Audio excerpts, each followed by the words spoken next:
We have Marcus Foster and Coach Greg McDermott.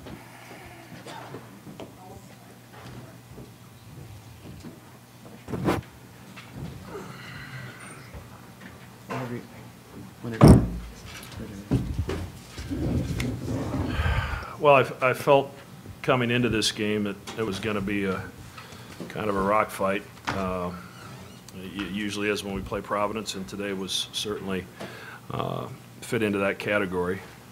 You know, they went small. You know, our metrics said they do it about 22% of the time on the year.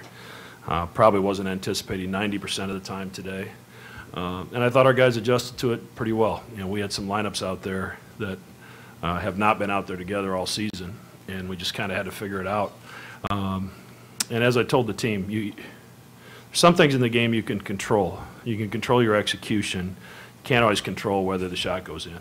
And we executed some stuff great. You know, Marcus got a great look at a three when we were down 2 in overtime. Obviously, Mitch got a wide open look at the end to tie it, and we missed some free throws from guys that normally make them, that are good foul shooters. So obviously they bullied us a little bit right at the end of regulation with a couple offensive rebounds that turned out to end up being the difference in the game. But we were really small out there at that point. Questions, please raise your hand in the middle, Matt. Mac, I guess Alpha was a big matchup problem out in the second matchup in Providence, and today with Ronnie a little kind of coming back and Mitch having to play the 4, how did you go about kind of trying to at least limit that as much as possible? Well, we were trying to shrink the floor a little, at least make the driving lanes difficult, and at times we did a good job of that. At times we were a little bit late with our post front, or a little late with the help. I think we got beat over the top one time for a layup. I mean, he's a hard matchup. He's a hard matchup for anybody. He's especially a hard matchup for us when we're forced to play 5 guards. You know, somebody's got to guard Bullock.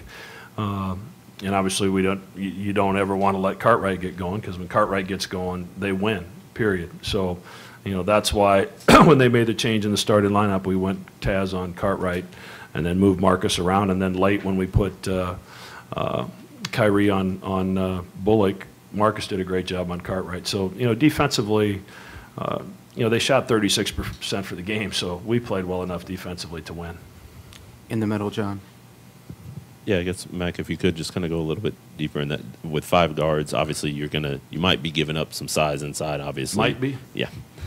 But how did you work yourself through that decision? Why did you feel the need to go 5 guards? Well, they really started to attack that matchup.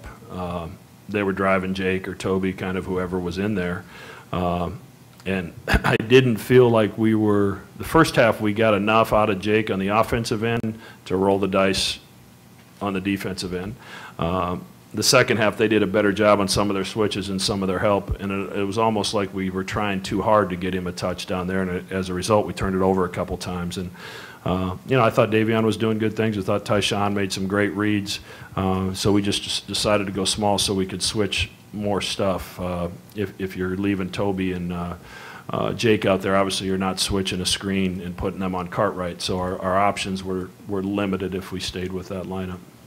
All the way on the right, Richard. For Marcus, and then for you, Coach, if you can, the final couple minutes, and especially Marcus, the final try at the buzzer in regulation. Can you go back through those last minute or two? You scored every point, I think, for Creighton, and also what you were trying to do on that last shot. Yeah, Coach has been telling us all week, just keep driving them, getting the paints at our feet, and, we could get what we wanted. So I was just focusing on getting in the paint, trying to hesitate them a little bit just to get them off so they could rise on my shot and get the easy layup. And, that last play, that's something I always work on. And, I just was doing too much, trying to dribble too much into my shot. But I was looking for the step back 3 like I always do, and I just lost it, and we ended up going to overtime.